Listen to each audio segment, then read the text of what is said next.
All right, so you're with us on the deep dive, and today we're going to get into something that's, well, it's pretty fundamental when it comes to business software. And, you might be surprised just how useful this is to understand. We're talking about material types in SAP MM, SAP Materials Management. Mhm. And think of this as like a crash course on how this system organizes all this stuff, all the massive amounts of materials a company has to deal with. Absolutely. Our mission, so to speak, in this deep dive is to shed some light on how exactly SAP categorizes all these different materials. I mean, you've got everything from like raw ingredients all the way to services, and it all comes down to what they have in common. Right. And the sources we've been looking at, they really drill down on defining these types and crucially, what kind of controls they put in place in the system, like fundamental controls. Yeah, and why should you care about this? Well, because understanding this seemingly basic classification system, it gives you a really powerful lens to see into how businesses that use SAP actually manage all their resources. And this impacts everything. We're talking purchasing, accounting, the whole nine yards. Oh yeah, for sure. Okay, so let's break this down a bit. Okay. Our sources tell us that a material type in SAP MM, it's essentially a way to group together materials that have, shared characteristics, common characteristics. What's really interesting here is that it's not just about like, slapping a label on something. These material types, they have a real impact. They actually govern how some essential functions within SAP actually work. It dictates how the system behaves with different materials. Exactly. So it's not just, oh, this is a raw material, this is a finished good. Right. It determines how the system actually treats those things. Absolutely. Right? Our sources point out some key areas where this control comes into play. Yeah. First off, number range assignments. So this is basically whether a material gets, an ID from the system or one that's assigned manually. Right. This might seem like a small thing, but it has a huge impact on audit trails and being able to, uniquely identify materials across different parts of the business. Right. Like internally generated numbers, they give you tighter system control. But then you have situations where, external numbers, those are necessary for materials that come in and they already have, pre-assigned IDs from the supplier. Yeah, you've got to be able to track those things. Exactly. Yeah. Then there's field selection in the material master. Okay. So think about all the info you need for different types of materials. Like for a raw material, you absolutely need to know the supplier, the purchase price. Right. But for a finished product, you need details about the sales channels, marketing descriptions, things like that. Completely different information. Yeah, and field selection, make sure you're capturing the right information for each type. What's mandatory, what's optional, what's hidden. It all depends on the material type. And it ensures that you're not bogged down with unnecessary information, too. Right. It streamlines the whole process. It keeps things clean, keeps things efficient. Yeah, exactly. It also determines the quantity and value basis, so how these are actually tracked in the system. Plus it determines whether you can buy something from an outside vendor or if it has to be made internally. That's a big one. Yeah, huge. Huge. And finally, it controls which, think of it like money buckets or value classes can be assigned for accounting purposes. Right. So you're essentially assigning different money buckets to different types of materials based on their nature and how they're used in the business. Exactly. Makes sense. Like a raw material bucket, that's probably going to feed into like a cost of goods sold calculation in a different way than a finished product bucket, which is going to contribute to revenue. Yeah, it all ties into the financial reporting structure. Now, if we zoom out a little bit and look at the bigger picture, this whole structured approach, it's really about consistency and accuracy. Oh, for sure. Imagine the mess if you could order like raw materials using the same process you would for like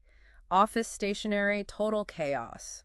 Oh, yeah. Talk about a logistical nightmare. Yeah, systems would be breaking down left and right. Yeah, exactly. Thankfully, material types help us avoid all that. Thank goodness. So our sources give us a rundown of some common material types we see out there. Oh. We've got DIM for services, like if you're, a consultant, you're offering consulting services. Right. URSA, that's for spare parts. Yeah. Bitter part, that's for finished products, the stuff the company actually sells. Makes sense. HALB for semi-finished products. Those are the things that still need some more work done to them before they're ready to go. Right. Work in progress. Exactly. Okay. PIPE, believe it or not, this is for pipeline material, like oil flowing through a pipeline. Wow. They really thought of everything. Yeah, very specific. Very specific, yeah. Then we've got ROH. This is for raw materials, the building blocks, the basics. Essentials. ConNS, that's for consumable materials, like think printer ink, stuff that gets used up. Mm-hmm.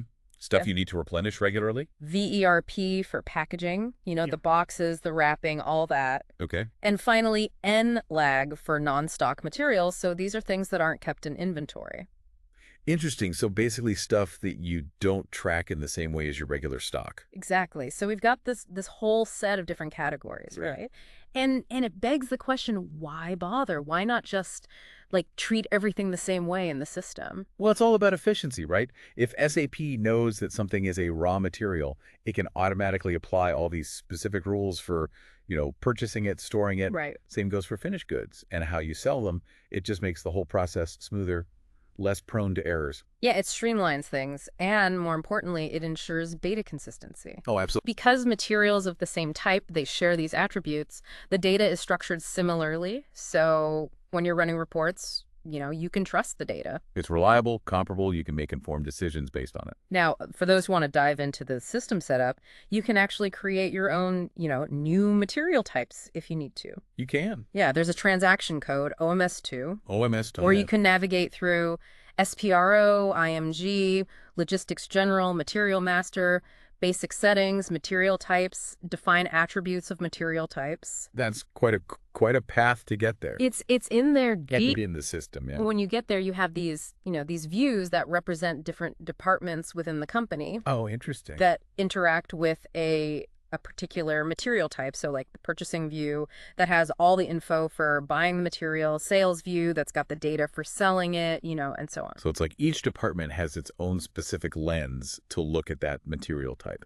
Exactly. And the process itself, you can either copy an existing type, inherit all its settings, or create a brand new one from scratch. Right. Start from a blank slate. And if you go the new route, you define a key, a description, the relevant departments or views that need to be involved, and then purchase order settings. You can even set things like, internal PO to 2, and that might prevent people from directly creating purchase orders for that type. Interesting. So you can really fine-tune the controls based on the specific needs of the material. Exactly. It's all about customization. So essentially, material types, they're a cornerstone of SAP MM.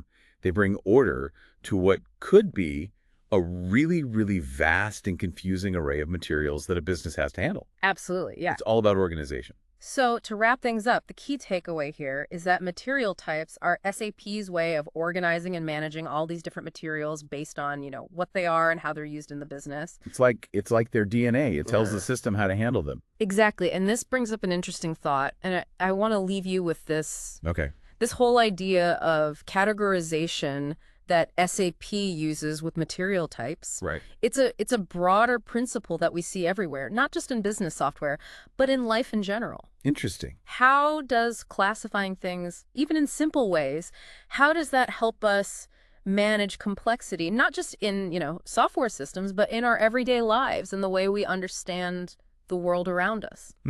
That's something to think about. Yeah. What other seemingly basic classifications out there have these significant, often unseen implications? It's like the hidden structure behind everything. Something to ponder. Yeah, for sure. All right. Well, that's all the time we have for this deep dive. Thanks for joining us. It's been a pleasure. We'll get you next time. See you then.